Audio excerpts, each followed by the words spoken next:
ఒక app release చేయబోతున్నాం.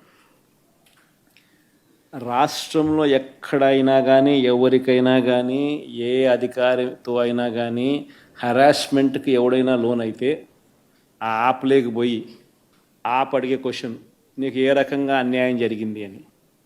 ఫలాని అధికారి నన్ను ఫలాని రకంగా ఫలాని వాడి ఇన్ఫ్లుయెన్స్లో నన్ను అన్యాయంగా నా మీద కేసు పెట్టి నన్ను చిత్రహింస పెట్టినాడు అని చెప్పి ఎవడైనా కూడా యాప్ ద్వారా ఆ అధికారి పేరు దగ్గర నుంచి ఆయనకు జరిగిన ఏ పరిస్థితుల్లో ఆయన ఏ రకంగా ఇబ్బంది పడ్డాడు అనేది ఆయన చెప్పచ్చు.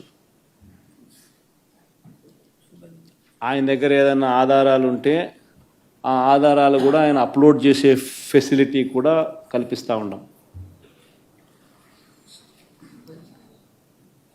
సో ఇంకో బటన్ నొక్కితే ఆయన కావాల్సిన ఆయన దగ్గర ఉన్న ఆధారాలు ఏదైనా ఉంటే ఆధారాలు కూడా ఆయన అప్లోడ్ చేయొచ్చు.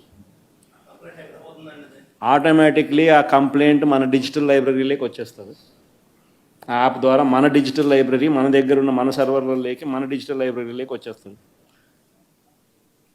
రేపొద్దున మనం ముఖ్యమంత్రి అయిన తర్వాత ఆ డిజిటల్ లైబ్రరీ మనం ఓపెన్ చేస్తాం.